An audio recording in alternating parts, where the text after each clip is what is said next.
Good evening. Hope everyone is doing well today. It is Tuesday, July 27th, 7 o'clock on the East Coast. My name is Ethan. This is Just Ethan coming to you live from Lake Placid, New York. As always, we like to give a couple minutes for people to get in and get settled. So with that, just let me know you're here. Say hello. Let me know where you're living or where you are, and we'll get started in the next about minute and a half.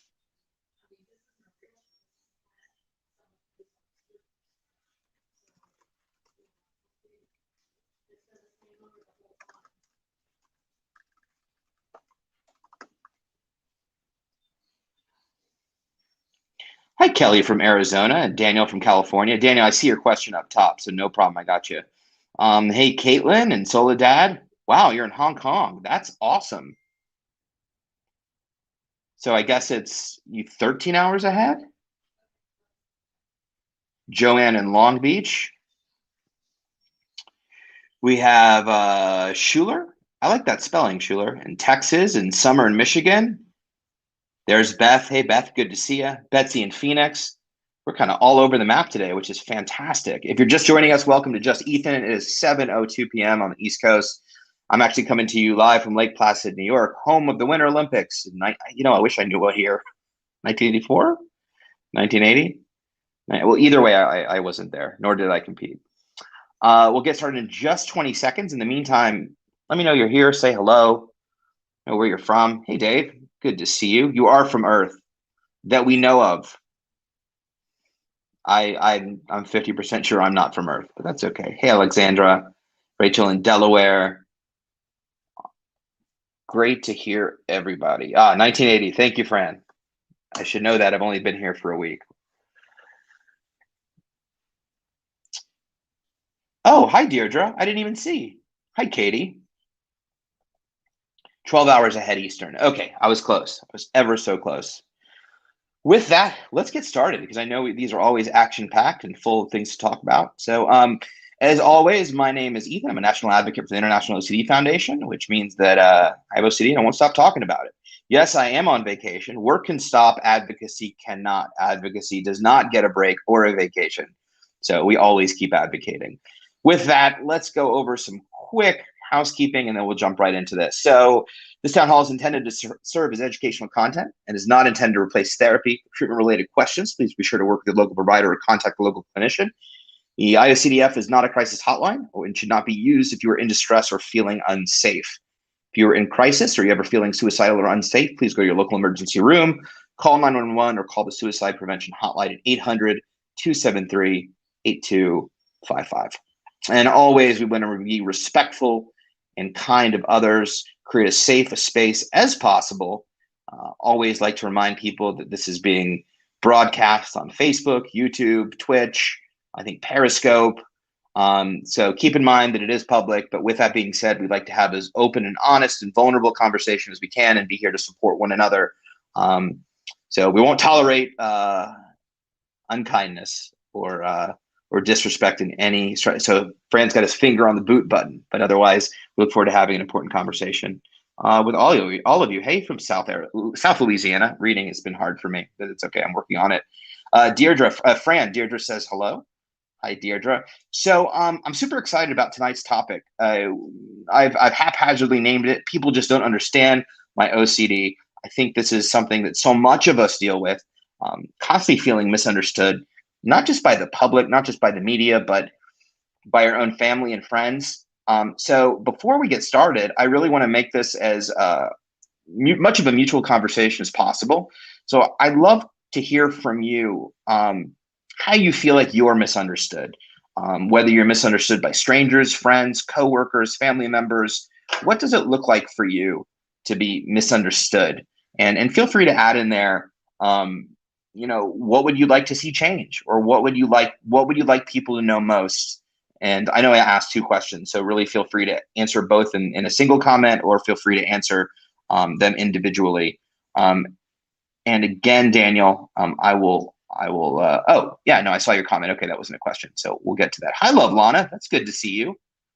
I feel like I've been disconnected for so long. out of town. So yeah, how do you feel misunderstood, and what would you like to see change? Because that's at the root of advocacy, right? People think you can snap out of it. That's so true, Beth. And even before even my parents understood, I got the, just stop it.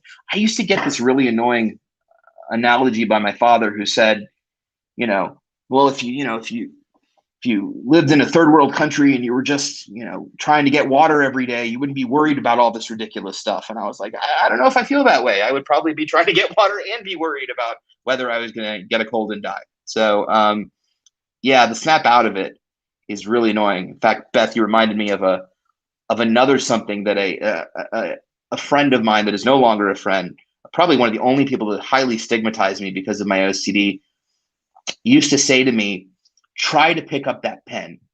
Can you pick it up? Can you try? Is it even possible to try? No, you either pick it up or you don't pick it up. So your thoughts are the same way. Just stop doing it. Stop trying. And it was so frustrating to hear her say, constantly give me this example of trying to pick up a pen. Alexandra wrote, feeling misunderstood looks like people thinking I'm just overly anxious. Yeah, absolutely. It can feel overly normalized and minimized, for sure. I don't think people really understand how we're feeling inside and how torturous and painful the entire experience can be. Rachel wrote, I am not super tidy. I have 3 kids and my house is typically chaos. People have said you can't have OCD because your house is a mess. Yeah, and that is, the constant stigma and the basic understanding of people just assuming OCD is neatness, cleanliness, checking, and nothing more. And that's okay. I mean, we always want to identify and never minimize or devalue individuals with OCD that is around that cleanliness. It's just as painful for them as it is for individuals with sexual, violent, intrusive, taboo thoughts, or self-harm or anything like that. But it is very frustrating that people really think they have a specific idea of what OCD is, and it isn't. Daniel wrote, wow, Beth, I struggle with that too, even toward myself. So common ground. And that's an interesting point, Daniel, that you said you struggle with that too, about snapping out of it. I think we all do at a certain point, right? We are all in the midst of dealing with our thoughts and compulsions and asking ourselves why we can't just snap out of it. Just get your, for lack of a better word, shit together, right? I know I did. And it's very stigmatizing to do that to yourself, because you wouldn't necessarily, I haven't seen many diabetics who are just like telling their pancreases to, just get it together, snap and start producing insulin. So kind of have to look at it like that, right? Kate wrote, I feel misunderstood every time someone tells me they have a little OCD too. That is definitely a frustrating thing to hear. You can't have a little OCD. I always say you also can't be a little dead. So that's sort of my analogy. You're either all dead or you're not dead, and you either have OCD or you don't. Joanne wrote, my mom and I have always had relationship issues because of OCD. She thinks I'm just making excuses for things I can't do or failures in my life. That's tough, Joanne. And I'm sorry for that. This is such a multi-layered topic. And you brought up a piece of conversation that I'd like to bring up. So I'm just going to make a note to myself here, and we can talk about it a little later if there's time. But yeah, I totally agree with you. It's hard to hear it from parents too, right? Because those are the people who are quote unquote supposed to understand, supposed to get you and give you, unconditional love and make you feel better. And when they don't understand, it can definitely feel the opposite of that. And let's see here.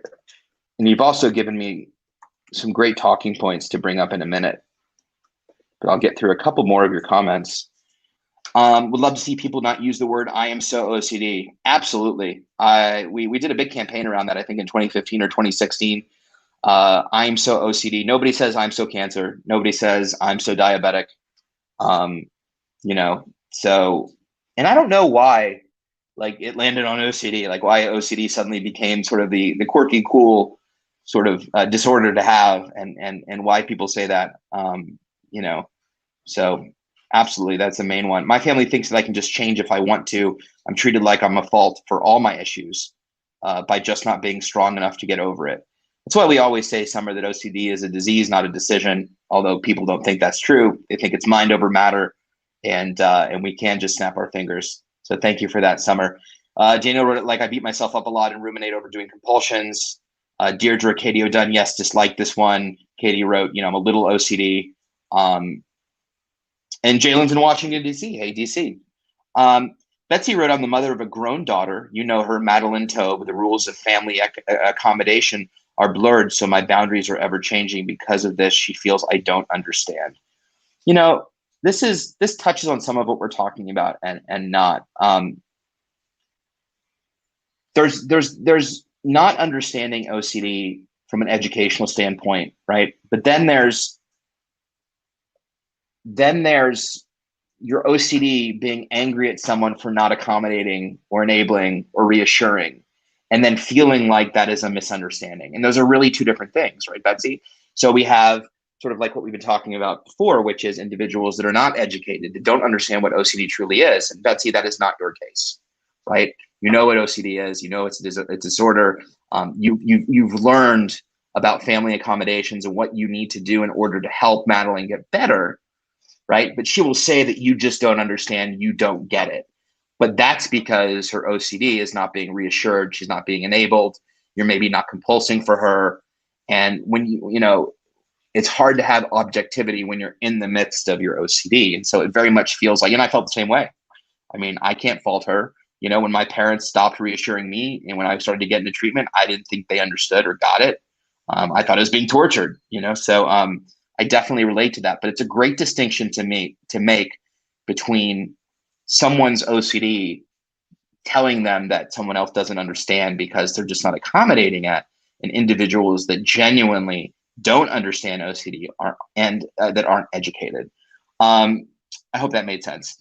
Mary said, yeah, people think I can change it easy. It's not that easy when I'm stuck. I just want someone to listen and sometimes help.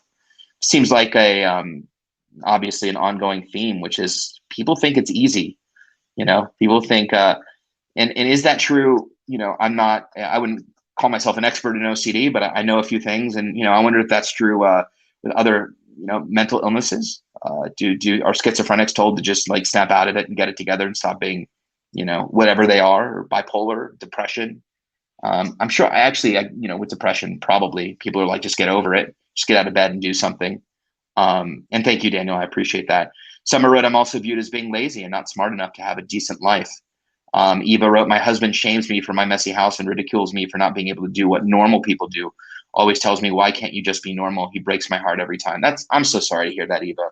That's a tough situation to be in. And I'm so sorry you're going through that. Hopefully we can give you maybe some tools and suggestions that might help understanding become easier for you and your husband.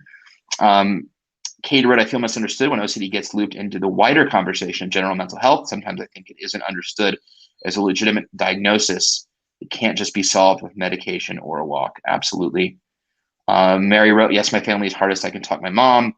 These are all great comments. Thank you so much. And it brings up a ton of different conversations to have. As always, I'm going to open this up to a free Q&A as well. So if you have questions, please start loading the comment thread. These are amazing comments, by the way, and I want to thank you all for your vulnerability and honesty and transparency. I think we can all relate to this. And I think what's important and the takeaway in this moment is for everybody to read this and to realize that you're not alone. We've all, I think, had elements of this in our own journey. So I think just seeing this and understanding that it's not just us. It's not just, so this is where this gets tricky. OCD is very deeply personal to us because we suffer from it, no different than anybody else with any other disorder. So it's very easy to get heated or upset when people misuse the term or say something that's offensive or unknowingly say something that's offensive. And how do you deal with that? How do you explain, your OCD? How do you help them understand? And the other question is why? Why do you want to help people understand? What's the meaning behind that? Why is it important for you to have people understand what your OCD, what you're going through? And like for Eva above, for her husband to understand, that makes total sense, right? The marriage itself is there's a marriage to the OCD, and like, how do we better understand what we're going through? There's a certain point where maybe understanding from strangers isn't strangers, isn't as necessary. It's not important that they know. That's sort of our job, right? Our job, for those of us that are speaking out, is to speak for you where you don't have to. The whole goal in advocacy, and if I can just make a little dent, if we can make a little dent in this, then hopefully the next generations don't have to do as much explaining because it's understood. But in the meantime, as Liz McInville always says, we want to be a voice for the voiceless. And that's the goal here. Like, we do the explaining, so hopefully you don't have to, and you can just focus on living your life and getting better. And before I get to the questions, and I see Katie, I see your question, so thank you. I just want to say the first approach to all of this, and it can be so hard, especially if you're in a tough situation, is compassion. I always say you have to educate compassionately. It is so easy to get triggered and annoyed and pissed when somebody says something like, I'm just a little OCD, or I'm so OCD, or OCD is just this or just that. What I've learned in my 10 years of advocacy is that the majority of the people don't mean harm. They're just uneducated. So as infuriating as certain things can be, because we know that it's life and death for us, we sometimes have to think in their shoes and understand that most people, not everyone, but most people aren't trying to be mean. They don't have a hidden agenda. There really is just a lack of understanding and a lack of education around OCD. And so we have to educate compassionately, even if inside we're feeling infuriated and angry. So that is my first suggestion, is we have to educate compassionately. Take a breath. Think about it from their perspective. And 9 times out of 10, when you let someone know what it actually is and how it affects you, they'll be responsive in a compassionate, positive way back. If you immediately put people on the defensive, they're going to respond defensively. And I'm not saying there isn't a time for that, but what I found is educating compassionately is really effective.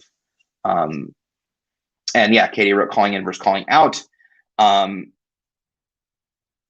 Tracy wrote, I feel it's needed to get my husband to understand. This is why I was posing the question. Why is it important? So Katie asked, can you speak a little bit about how you personally respond when you hear individuals misuse the term OCD? Yeah, absolutely.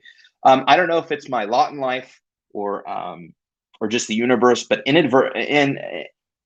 typically I will get seated on a plane by someone who misuses OCD. It's every time I fly, alone, I should say. Lately I've been flying with Katie and she doesn't do that. So, but I can't tell you how many times it comes up when I'm flying. And typically I think I start with, I definitely get the feels, right? But I know you can kind of tell by how they're speaking that they just don't know and they just don't understand.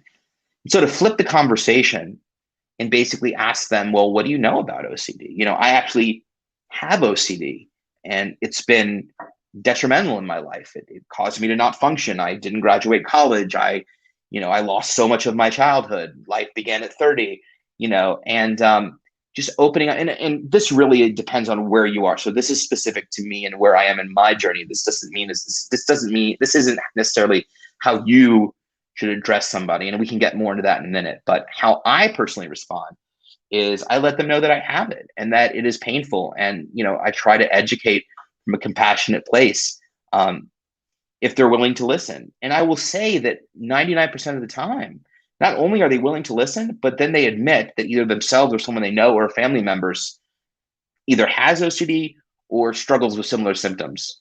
And then they start asking questions about it. We end up having a long, really quite illuminating conversation on OCD. And they always leave better for it. And I leave better for it, right? Because I offered compassion. Where maybe I could have been like, how dare you? You don't even know. Why would you say something like that? So for me personally, and sometimes it's not worth it to engage a stranger. Sometimes it's just let it go. It's not worth the aggravation. It's not worth the time and the energy. But for me, most of the time I gauge, and most of the time I have a meaningful conversation about it. Obviously, if you're talking about a friend or family member or spouse or significant other, it's a different story. And there's different approaches to helping them understand. And before I go on to some questions, maybe I can help with that. I'd also love some of your input and insight into maybe how you've successfully explained um, your OCD to individuals or people that you love or care about, and if it's been helpful to you. So first of all, and I'm going to jump back up to Eva here for a second. Eva, I hope you don't mind me sort of calling you out, but your comment was strong and it touched me. Um, I'd be curious, Eva. Shames is a terrible thing. I'd be curious if you wouldn't mind following up on. I know you've probably talked to your husband, but have you been to a clinician? Have you showed your husband videos on YouTube or keynote speeches or articles from experts or other friends? What education have you attempted to do for your husband? And I'm just curious. And I'll let her answer before kind of diving into to more. So I'll let Eva answer that. And let me jump back down to where was, oh, I missed a question. I apologize. Yeah. Oh, no. How is that any better than saying I'm so autistic, I'm so bipolar? Absolutely. Love Lana wrote, loves like school teachers and parents saying she's not living up to her potential when they don't realize my brain doesn't work like the other kids. Yeah, it's all really unfortunate. Um, Caitlin wrote, how do you feel?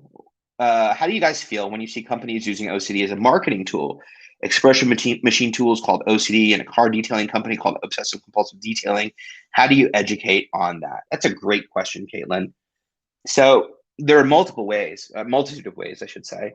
And I think that as an IOCDF community, we actually have various protocols that we implement when different companies do that and make that mistake. And so, we have responses, we have various responses to whether it's a tweet or a social media post or something as big as, well, as small as a local business name or something big as Target coming out with the Christmas sweater or the OCD cleaning kit or, obsessive cookie dough, just whatever it is, Cold Stone Creamery, right? So we actually have very specific things, but honestly, our best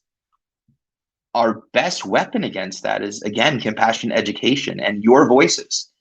Your voices are really effective in helping people educate why what they're saying is hurtful and painful and stigmatizing and prevents individuals from seeking treatment, which is why this is such an issue. So I don't like it, but I have to understand that they genuinely probably don't understand it just like anyone else. They just have a larger platform. He's the CEO of Target versus, a guy on a plane. So the compassionate education is the same. And you try to leave the emotion out of it because people don't respond as well to emotion initially. You try to just be like, here are the facts. And as an organization, we'd really appreciate if you educated yourself to what OCD actually is. Here's a link to this website. You can read more stats and specifics about it. And there's lots of Instagram too. The celery guy who claimed that celery cures OCD, we responded to him in really creative ways. So we obviously don't like it. We can't control everybody. We don't try to control anybody. But hopefully as we continue to advocate, that becomes less, that occurrence becomes less. I feel like anyway.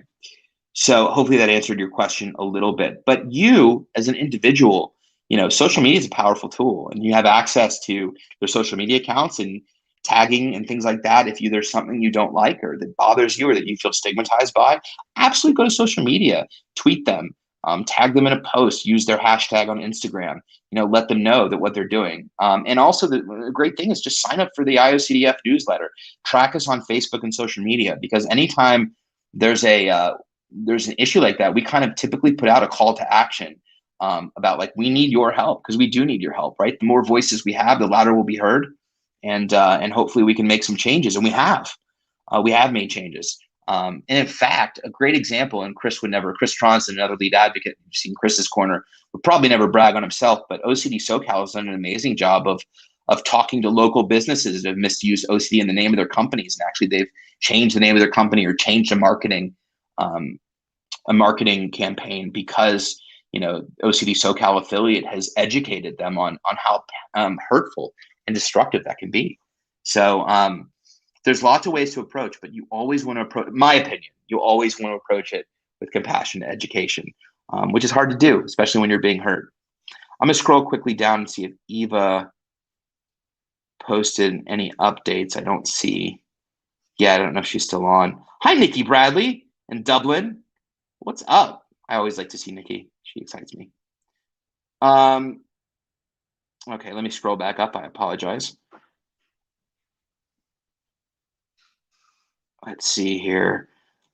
Tracy wrote, I feel it's needed to get my husband to understand. So that's what we talked about. Signed up for the conference, looking forward to it. And Tracy, you know, if he was on, I don't know, but Tracy, I think that there's a variety of ways. And I think the first way is, if you have a clinician you can reach out to that knows OCD, that knows exposure response prevention, that understands the disorder, and can educate along those lines. Even just passing along an article, sometimes we don't listen to the people close to us because they're close to us. And so we ignore. I know I'm, guilty of that with my parents or my girlfriend or whatever. But I think sometimes if we can bring an outside perspective in, someone to say, whether it's an article or a YouTube video or a keynote speech or a support group or a clinician, there's a myriad of opportunities. But if we can bring in that other voice to say, hey, this is a disease.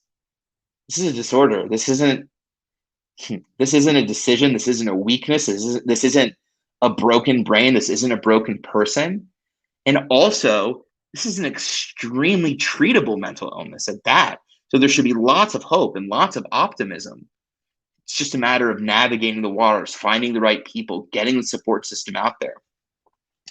And so, if you haven't, I would try to go to the IOCDF, maybe sit down and say, I would love to sit down with you for 15 minutes and take you and have you show you the IOCDF website and show you these articles or these videos on peace of mind, or maybe can we watch this town hall together, and see that there's a community behind this, because sometimes it's just a shift and sometimes it's not. Sometimes it's really, really hard, and that's unfortunate, but I've seen amazing things happen.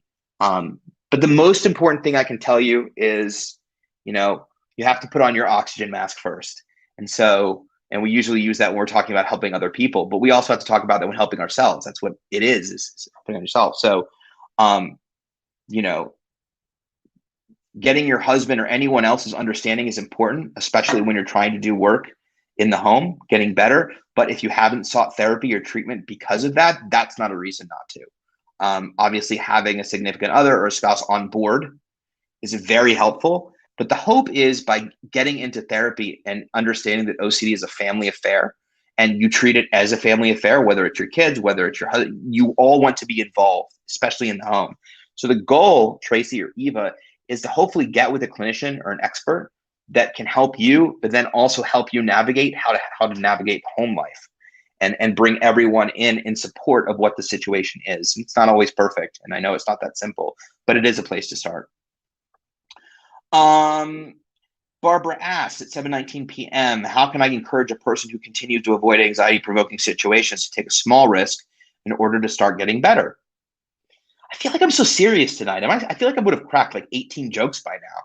But I think maybe this is like vulnerable, Ethan, because I've been on vacation and I'm kind of like my defense walls are down and I'm not in work mode. So what if this is the real me? What if I'm not funny? Oh, man. Well, I'm not going to deal. I just have to live with the uncertainty that I'm genuinely just a very serious, extremely good-looking man. You can leave it up, Fran. I'm sorry. I tangented just a touch. So how can I encourage a person who continues to avoid anxiety-provoking situations to take a small risk in order to start getting better? Barbara, this is a great question. If everybody's watching, this can apply to you. If you have OCD or a significant other, we can talk about treatment. We can talk about clinicians. We can talk about support. The thing that impacted me most is in this simple question that I would pose, because it's a question that was posed to me and it was really impactful when I was struggling, which is, what are you missing? What are you missing? What in life are you missing? What are your values? What's important to you? What do you wish you were doing right now if you weren't engaging in avoidance? I'm assuming avoidance if he's avoiding anxiety-provoking situations. What would you like life to look like without OCD, or if OCD was managed or under control? And I think starting with that is a really important question, because it gets your mind thinking about not so much getting better from OCD, but what do you want to do? and you've heard me say this many times, but OCD and values cannot exist. They're mutually exclusive. They cannot exist together. You can choose one path or the other. And for me, the biggest change occurred when I started realizing each decision I was making in favor of OCD was actively choosing not to do something that was in my values or that was value driven. And I got really specific with it. Like, if I decided to choose compulsing, that meant that I'm actively choosing not to meet the love of my life, or I'm actively choosing not to pursue my career. And I would break that down even further. Like, what specifically on this day did I have going on? Was there an audition when I was acting? Was I choosing not to go audition? And when you frame it to yourself as I'm choosing not to do something that's important to me, it's kind of different. It frames it differently than acknowledging that, oh, I'm just choosing OCD. That you hearing yourself choose something that's ego dystonic, which just means against your values, is a powerful weapon. And so I would start with, what are you missing? What are you missing that you want? And start with that. And then from there, that there's help, there's hope, there's resources. But what do you want? What do you want out of your life? Because if you're avoiding the things that you love because they're anxiety provoking, and I don't necessarily know, Barbara, if you mean engaging in exposure response prevention or just engaging in life, but I would start there. I would ask what you're missing. What do you want?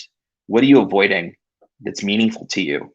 Because at the crux of exposure response prevention, acceptance commitment therapy, and all these modalities of treatment, the real motivating factor is values. The real motivating factor is what propels us forward, what's meaningful to us, what do we want to do? And if you're depressed, because that happens a lot, if you're extremely depressed because of your OCD, what did you want? Because I heard so often, I felt it too, I don't feel it, I don't care about this stuff anymore. I went into treatment and didn't have feelings of passion or love the things that I loved. I was so depressed, then I was asked, well, what did you like? What was important? Can we just move our bodies? And there from Barbara, I would look into treatment and getting with a clinician and so forth. If he is with a clinician, he's just unwilling to take a risk and move toward anxiety, then I think identifying values it will really be helpful. And understanding that no risk, no reward, short-term pain, long-term gain, and that the investment in the pain now is worth the beautiful future for the rest of your life. Not saying life is easy, simply saying a full life is better than no life. But Barbara, hopefully that helped. Fran just told me that Eva did follow up, so let me just quickly scroll down and find Eva. He refuses to go to therapy and feel I've become his problem versus his wife. Okay.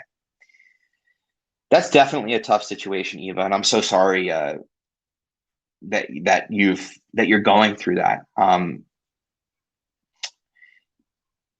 think that while I'm not an expert, I'm not a clinician, and I certainly would never pretend to give marital advice because I'm not married, nor have been. Hopefully, will be at some point. But I think that this is definitely something. I guess my other follow-up question, and Eva, I might just ask you to email me at the end, and we can talk about this offline. But do you feel that your husband is getting in the way of your ability to get better?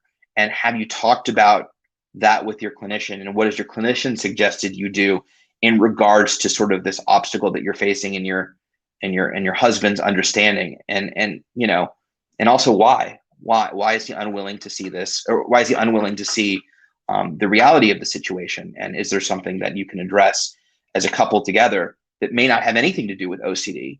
And is he willing to do that? It's definitely a difficult situation. And I'm sorry to hear you're in it. It does not mean that you can't get better, though. And hopefully with the help of your therapist, but I would have those conversations with your therapist, and I'm sure you have, but hopefully with the help of your therapist and support and things like that, ultimately, you have to do what's best for you and your own mental health and your own sanity. And so whatever that looks like for you, with the guidance of a mental health expert, that's what I would suggest. But I appreciate your honesty and your vulnerability. And I'm sure there's a lot of people on here that have been in similar situations that may have some thoughts as well. But thank you for sharing. Really appreciate you. I'm going to scroll back up now and apologize as I look. Somebody wrote, oh, I like what Deirdre said. Good afternoon, OCD warriors. Sorry, I'm just trying to find where I was. That was Barbara's question. Constant source. Summer wrote, being misunderstood by everyone around me is a constant source of frustration for me. And I'm glad you brought up this topic. Thank you. I appreciate that, Summer. I'm constantly judged by everything I am not accomplished, and people just think I don't want to do anything, which is not true at all. As soon as I get up, I work so hard to do all the things that normal people do so easily. What takes someone else 2 minutes could take me hours. I'm always exhausted. It's like working so hard all day long, and no one knows. And I know it cuts off here. Boy, I can relate to this, and I'm sure everyone can relate to this. One thing we don't want to do, Summer, is ever compare what's normal for someone else to us. It's not a fair comparison, and you're only going to get hurt by it.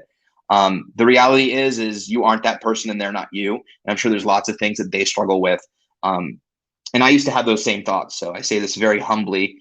I at a certain point, I remember, I'll be super vulnerable for a second. And I remember being in a psychiatric hospital, and I would stare out the window and I would watch people, employees leave, or family members that were visiting leave the parking lot and go in their car. And I was looking through a window with bars, so it was really unnerving. But I would sit there and wonder why it was so easy for them to just live, like walking to a car and getting in a car and driving away. And here seemed so hard. And yet here are all these people that were doing it, and I couldn't even function as a human being. And why was I like that? And what was wrong with me? And to everything that you're saying. And ultimately, we don't want to compare ourselves to other people. What's normal for one person isn't normal for someone else. It doesn't matter. It doesn't matter. We all want the same thing, which is to live full, meaningful lives. And so the question then becomes, how do we do that? And, comparing ourselves in that way just isn't helpful. It hurts more times than not. But I totally relate and have done it and understand what you're saying. And individuals with OCD do have to work, or anxiety disorders in general have to work really, really hard to do seemingly simple things like getting out of bed, putting on clothes, taking a shower, washing clothes, going to work. I remember in my when I was a teenager, people loved to go to parties and go out with friends. That was the most terrifying thing for me. I had a million what ifs if I left the safety of my home or the safety of my mother. So here was a thing that everybody enjoyed, and for me terrified me. And I didn't understand that. I didn't understand why that was the case, and would constantly ask myself, why, what's wrong with me? So you're definitely not alone, Summer. But I think we have to look at our individual journeys, as hard as they are, no different than anybody else in life. I think social media is tough. We're seeing everybody else living. It's grass is greener on the other side. And what you find out is everybody's battling their own thing. But I think being a little bit more compassionate toward yourself, Summer, and what you are doing as individuals with OCD, one of the biggest things we can do is celebrate the little victories. That's so huge. What may take someone 2 minutes and you do in 2 hours, if you did it in 3 hours the week before, that's a win. Don't minimize that win by looking at other people and going, oh, this is easy for them. Celebrate that win because you did it better than what you did before. And that's huge. The little wins in the battle against OCD is really the key to getting better, because we have to celebrate those little wins, because you don't go to therapy once, you don't read an article once and wake up the next day and you're well. It's no different than I don't go to the gym. I don't go to the gym at all. But if I did, I could at least wake up the next morning looking like Mark Wahlberg. It's these slow, systematic baby steps to getting better, and celebrating the victories each step of the way, and knowing that it can sometimes be 2 steps forward, 1 step back, 1 step forward, 3 steps back, right? But if you look at the year as a whole, if you look at the journey as a whole, and I always say I can want more good days than bad. If you can look at your year and say, well, yeah, I got knocked down a bunch, but out of the whole year, if I moved forward just a little bit from where I was before, that's a win. You gotta celebrate that. Jalen wrote, one of the hardest parts about having OCD is knowing how insane you look when you act out your compulsions, or knowing how describing the actual thoughts will sound so bizarre. Yeah, that's definitely difficult. There's a story when I first got into treatment. I'll never forget. I was doing an exposure, and we would go outside to do them, and it was an outdoor mall area, and I was holding a Dixie cup of Clorox underneath a Dixie cup of water. And my fear was that I was going to drink the Clorox. And the reason for this is if we know those cheap Dixie cups that come out of the I almost said water distributors, but the water filters, the bottoms eventually break. So the idea was that, oh, it's going to break and Clorox is going to fall in my water and then I have to drink the water. While doing this, simultaneously, I was afraid that I was going to hit my head and have a brain injury and a bleed. And so we went outside and I'm walking around with this Clorox and this cup of water. And then my therapist told me to start banging my head against a palm tree to try to give myself a brain bleed. So I'm hitting my head against the palm tree while holding a Clorox over a bottle of water. And I was sitting there kind of looking outside myself going like, I must look like the biggest idiot to all of these people. What could this guy possibly be doing? You'd be surprised, Jalen, though, how little people care about what you're doing. And how, in our minds, everybody's paying attention. And most of the time, they're generally not. But describing actual thoughts, yeah, it all sounds bizarre and weird. But, I also would ask you, about why are you explaining thoughts and who are you explaining thoughts to? We can talk more about that as well. I don't want to be here too off subject. Alexander wrote, my husband didn't understand OCD at all when I first really dug into my therapy. We had some real growing pains. Oh, this is great. Okay. Thank you, Alexander, for posting this. I'll read this slowly. So my husband didn't understand OCD at all when I first really dug into my therapy and we had some real growing pains. I found that focusing on what I could control, which was my recovery, and responding to him, correcting him in a compassionate manner, worked to educate him in the long term. Now he's my biggest cheerleader. Sometimes people have very ingrained beliefs that take time to change. Thank you, Alexandra, for that. So Eva and Tracy, that's so huge. And I think as individuals with OCD, we all have instant gratification. Like, not only do I want to get well right now, but I want everyone to understand right now. And why aren't you? And it can definitely be a process, not only for ourselves, but for other people. And I think sometimes we have to extend that compassion and make room for the time that it may take. But that's the reality. And that's such a great point, Alexandra. And I said this before about putting on your own mask and worrying about yourself first, but that's right. You take care of you. And in doing so, you become a different person. Your needs become different. You show by action, not by speak, what you need, what's healthiest for you. People start to see the change in you and they either adapt and they don't. But at that point, you're in a stronger position to make choices for yourself. And that's essentially what Alexandra is saying. And that also works for children and parents. So we talked about accommodations earlier. When parents change fundamentally how they respond to their kids with OCD, adult kids or under 18 kids, when they stop accommodating, when they stop enabling and reassuring, when there's repercussions for engaging in OCD, a change starts to happen, right? You have kids that maybe didn't want to engage in treatment before that are now realizing that they're not getting the things that they wanted. They're screaming for the lollipop, but they're not getting the lollipop anymore. And so once you don't get the lollipop, at a certain point, you stop screaming because you're not getting the result you want. And so thank you, Alexandra. That was fantastic and so much better put than I ever could. People understand that we are warriors every day. Let someone else walk in our shoes for a day. Absolutely, Beth. This may not be a popular comment. I don't know. I agree with that comment wholeheartedly. We are warriors. I sometimes want to be mindful of, I hope I say this right. Maybe I don't say it at all. Everybody will be like, what did he say? If I say tune in next week, will the audience grow exponentially? We are warriors and we work our asses off every day to live, to function, to be productive members of society, to do meaningful things. I do think, though, it's important to not put ourselves in an us first them category, because I think that automatically makes it divisive and defensive. And so I hope you're understanding what I'm saying in that. I agree. Let someone else walk in our shoes for a day to understand what we go through, to help in that understanding. But I know that there's some situations where it's like, you'll never understand me. You have no clue what I go through. And I just don't think that fosters compassionate education. And it makes me nervous because I just think I don't want to have an us first time, because that is also stigmatizing. We're then also separating ourselves from the larger group, right? So in no way minimizing, obviously not minimizing or overly normalizing OCD, but I think it's really important to acknowledge the warriors that we are.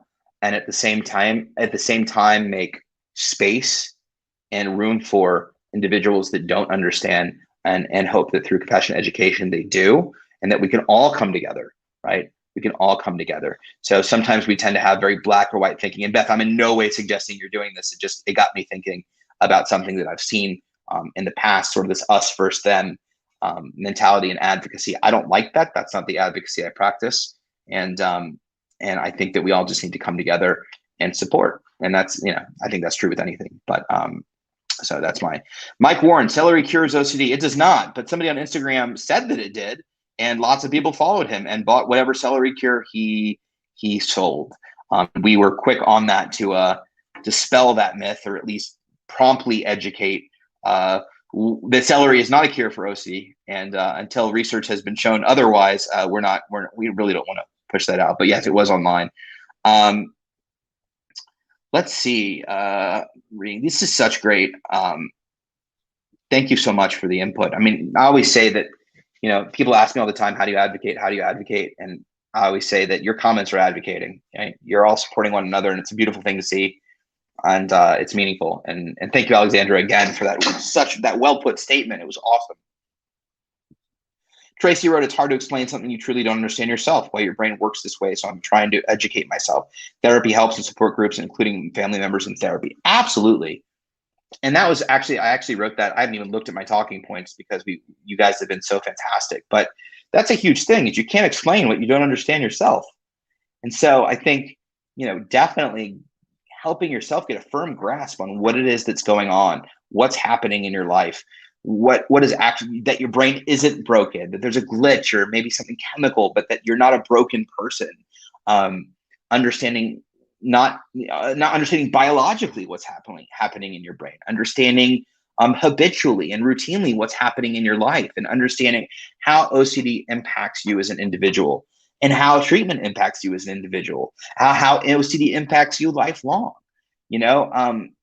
and that's so huge. For instance, I know so many individuals that, got treatment, felt better, and their OCD came back and they beat themselves up, or not just, I don't mean came back, but flared up again.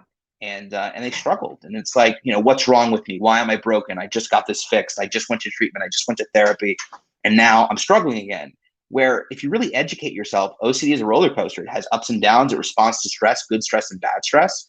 And so, OCD comes and goes all the time. And once you educate yourself to that fact, you can actually just let go of that belief that something's wrong with you. It's just like, I have a friend with MS. She's one of my dear friends. She has MS, and she does everything right. She gets infusions. She takes her medication. She exercises. But you know what? Every 5 or 6 weeks, she can't get out of bed. And she's there for 3 or 4 days, and her arms don't work right. She gets really blurry vision. And that's just the way her MS behaves. It's not that she did anything wrong. It's not that she's a broken person. It's not that she's weak. It's just the behavior of her MS. And our OCD is exactly the same. We learn for ourselves what the behavior of our OCD is. We're actually in an advantage because we can choose how we react and respond to our OCD. We can choose how we react and respond to those thoughts and those feelings. And so sometimes those thoughts and feelings will be very loud. Sometimes those thoughts and feelings will be very soft. But at the end of the day, how we respond to them is what matters. And so educating yourself will not only help you explain it to other people, which was the original topic, but maybe should I said, people just don't understand my OCD, and I don't understand it either, because education really takes a lot of the load off of you when you suddenly realize, what's going on and why. And that's what we're here to do also, is help you understand that. D Divine Marie, I love that name. I don't know if that's your real name, but if it is, it might just be divine. Whatever it is, I like that name, Facebook or otherwise. Good on you. What do you recommend when it is an intentional bias against someone with OCD? Basically, what is the next step when the person does not respond to compassionate education? Great question, Divine. Intentional bias against someone with OCD. This is my own opinion, people may agree or disagree, but if I've attempted to compassionately educate, they're not responding, they're still being mean or disruptive or defensive or attacking, I walk away. I don't engage it. I just move on, and that's somebody that just can't be changed. And we see that all the time in advocacy and on social media. we're very quick to respond to the best we can to misinformation. And there are a number of accounts online that post things that are really harmful. Like the celery guy is a perfect example. Here's a bunch of memes on why celery cures OCD. So we went on and we commented, actually, this is, the research and the science, and this is why this information is hurting people. And he deleted every comment. This guy was not interested in understanding what OCD was or how it works or how you can actually get better from OCD. This guy was interested in selling his book on celery and the health benefits of celery. And that's all he was interested in. So at a certain point, you then have to say, you have a different agenda. You don't want to learn. I'm going to walk away and move on. I think, so I think there is a point that you have to recognize that compassionate education or even just assertive education isn't going to be effective, at which point you then have to take care of you. And what's best for you in that case is continue to engage or get frustrated or walk away. And that walk away isn't failing. Walk away. It's that person's ignorance. They're losing out. They're losing out potentially on better understanding an illness and better understanding an amazing person. And so it's their loss. And that's kind of the way I look at it. For me, is I'll gauge at a certain point when it's just not worth it anymore, not worth my own time. I have more respect for myself, and I don't need that. I don't need that energy. I don't need that around me. So I walk away.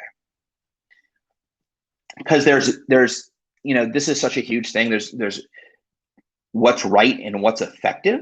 And sometimes what's effective isn't necessarily what's right. But if you're doing something that's right that isn't effective, then is it really right? Not to get all existential, but the point is, what's right is making this person understand. But if it's not going to be effective, if that's never going to happen, then choosing effective over right is the right decision. No, that was super confusing. We might have to rewatch that. Well, good. I'm giving all of you reasons to rewatch. Eva wrote, I don't mind at all. I've done it all with the help of my therapist. I think he truly lacks compassion, empathy that I need for him to do and be better. And that may be the case, Eva. Eva, he refuses to go to therapy and feel I become his problem versus wife. Oh, I guess I missed the one above that. Okay, we've already talked about that. But you can also email me afterwards.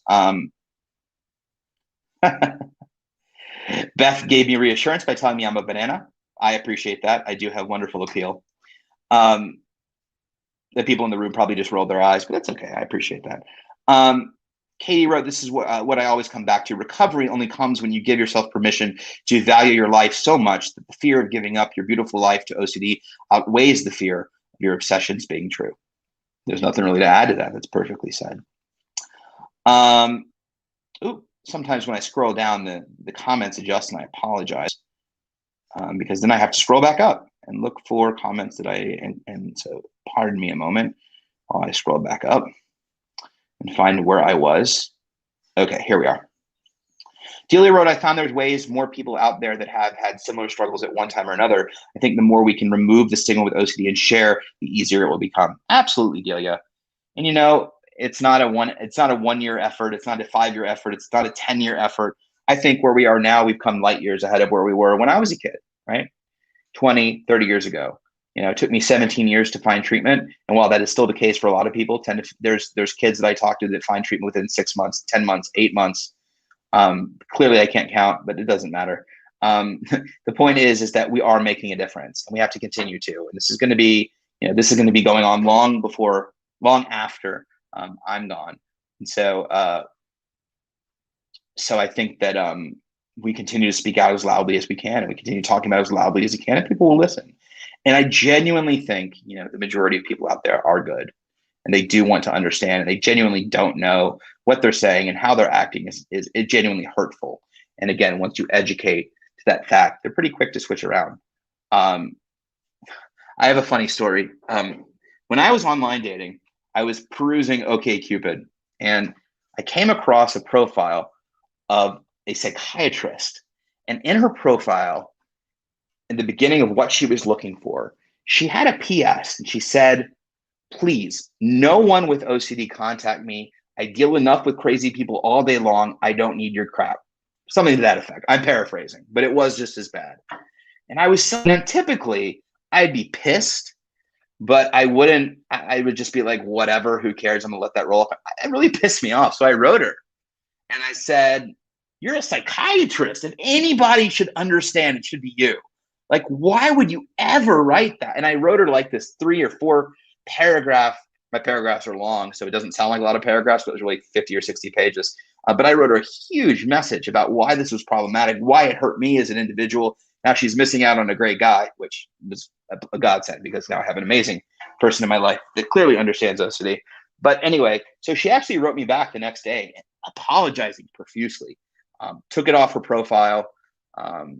So, if we can change one dating profile at a time, that's all that matters. But just thought I'd share that because that was one of the times I kind of went off, but it worked. So, sometimes it does. Joanne wrote, Ethan, I just started trying doing ERP. When does ERP stop feeling so gross and uncomfortable? Great question, Joanne. It doesn't, but it does get easier. And that's not entirely true. So in the beginning, when you start exposure response prevention, either by yourself, with the help of a book or something, or with a therapist, it actually makes your OCD worse because you're doing things that actively trigger your OCD. And that's the right thing. That's exactly right? Because you can't punch OCD in the face unless it's close to you. So you want that. You want it in your face. And as you slowly engage in exposure and response prevention, habituation occurs where suddenly the anxiety gets less and less. You're caring about your thoughts because less and less. You start to embrace the uncertainty over whether something may or may not happen or has or hasn't happened or whatever it is. I think there'll always be a slight element of it feeling not quite right or a little weird. There are definitely some things that I worked on in ERP that I don't even think about anymore. Other things, still stick with me. I think things at the higher end of our hierarchy tend to stick with us where other things don't. I will say, though, that the key to ERP is really, really embracing the fear and embracing the uncertainty. And I think that it's very, very hard to do, but it is manageable and doable. I think, I would say if I got better, everybody else can. And there's tons and tons of examples of people who do this. But if you're finding you're in ERP, you're engaged in treatment, but you're sort of plateaued and kind of staying in the same space and dealing with the same stuff, and the things that you've been doing are still terrifying you and scary, I would really look at how much are you embracing the uncertainty? How much are you embracing the fear? How willing are you to believe in the exposure that you're doing, to let the possibility of that fear or that discomfort or that just right feeling be there and be true? And what I found with myself and most people is when you really reflect on how you engage with ERP, there isn't total surrender to it, right? There's still resistance. There's still some undoing in your head. And I think when we reflect on how we engage in exposure response prevention and then reassess and understand that, and it was for me, I could do ERP until I was blue in the face, but if I wasn't really embracing and accepting that uncertainty and allowing that biggest fear to be there, I don't think I ever would have gotten better. I think you have to be solely and completely and unadulteratedly, it's not right, but completely willing to let the possibility of that thing happen in order to truly get better. And so, yeah, but also we have to be okay not being okay. So, can you be okay with gross and uncomfortable? But the degrees of which they are gross and uncomfortable definitely diminish considerably. Unfortunately, we're just about out of time. I know there's a bunch of questions I didn't get to. Fran posted the celery juice response. So if you were curious about how the IOCDF responds to inaccurate information on the IOCDF, you can just scroll down to the comments and you put the links. I'm sure you've already seen them. Thank you so much, Fran, for doing that. And with that, so first of all, I apologize if I didn't get to your questions, but this has been an amazing conversation. I just, again, want to give all of you insane props for supporting one another and advocating for one another. And those of you with shared experiences with other people, being able to share your own experiences and supporting one another, lifting people up. It's just really at the essence, the heart of advocacy, and why these town halls and live streams they're not about me at all. They're about us and you and the community. So thank you for being awesome. Stick with me. I have a few announcements as always. First of all, let me give out I'm gonna save my email. I'm gonna give my email out at the end, and then for any questions I didn't get to, please feel free to email me. So stay tuned on that. First, I want to thank the IOCDF and Fran behind the scenes for working his digital voodoo. I don't know why I say digital voodoo. I keep saying I'm going to change that, but Fran is genuinely awesome. So thank you, Fran. Okay, this Friday, 7 p.m. is trivia. It's live on Twitch. I will not be hosting as I am still on vacation. So I guess, but is trivia really advocate? Well, we won't get into that. Regardless, Fran will be there. You won't want to miss it. 7 p.m. on Twitch, trivia. Check Facebook, YouTube, all the social media platforms for the information. Also, registration is open for the 1 Million Steps for OCD. There are 36 walks happening around the country, including our flagship Boston Walk, which will be held on September 18th. Find a walk near you and register. It's free, and you can go to iocdf.org/walk to find out more information and register. Also, registration is open for the online OCD conference taking place October 8th through the 10th. You can learn more, register at iocdf.org/conference. I also want to give a massive shout out to the IOCDF for all the conferences they've had over the summer and the big national online conference that they're having in October. They're an amazing organization, and the amount of work they do to help individuals like us and for us is just amazing. So, amount of content that they're putting out. So, you definitely want to check that out. And also, for all upcoming virtual programming, you'll want to visit iocdf.org/peace of mind. That'll have all your programming coming up next week after, a month after that, so forth and so on. If you haven't already and want to be notified about all the programming the IOCDF is having over the next month, be sure to subscribe and follow on Facebook and YouTube. You can also join us on Twitch. And I just found out that we are also reposting these live streams on Instagram. So you can follow us at IOCDF. Follow the IOCDF on Instagram. We're everywhere. We're just everywhere. We're everywhere. And we're not going to stop until people understand what this is. And we don't have to keep explaining it. I mean, come on, seriously. With that, I think that is all the announcements. So if you're sticking around, let me give you my email address. My email is justethan@iocdf.org. Please don't hesitate to email me. I answer those emails personally, directly. I'm actually caught up. If you want to ask questions, follow-up questions, have suggestions for future topics, want to be on, don't hesitate to email me. I'll do my best to get back to you as quickly as possible. Sometimes it takes some time because I get a bunch of emails, but I'll always respond. Also, if you want to reach out to the IOCDF, please don't hesitate to email the IOCDF at info@iocdf.org regarding any questions that you have. With that, thank you so much. I really appreciate you. This has been really meaningful to me. I hope it's been meaningful to you. So have a wonderful evening. Stay. Oh, wait, Tuesday. Okay, 2 weeks from today, Tuesday. What's that date? Let me pull up the calendar here. Your old calendar, eh? I guess that is Tuesday the 9th. Nope, Tuesday the 10th. Is it Tuesday the 10th? Yeah, Tuesday the 10th. So Tuesday the 10th, I just closed the screen. There we go. I'm doing a terrible job of closing. Thank you, Soledad. I appreciate that. And if you're living in Hong Kong or visiting, I hope it's awesome there. I've always wanted to visit Hong Kong. It's on a bucket list. Anyway, 7 p.m., Just Ethan, 2 weeks from today. Please join me. With that, stay safe, stay vigilant, feel the feels. Don't let OCD off the hook. And we'll see you next time. Have a good night.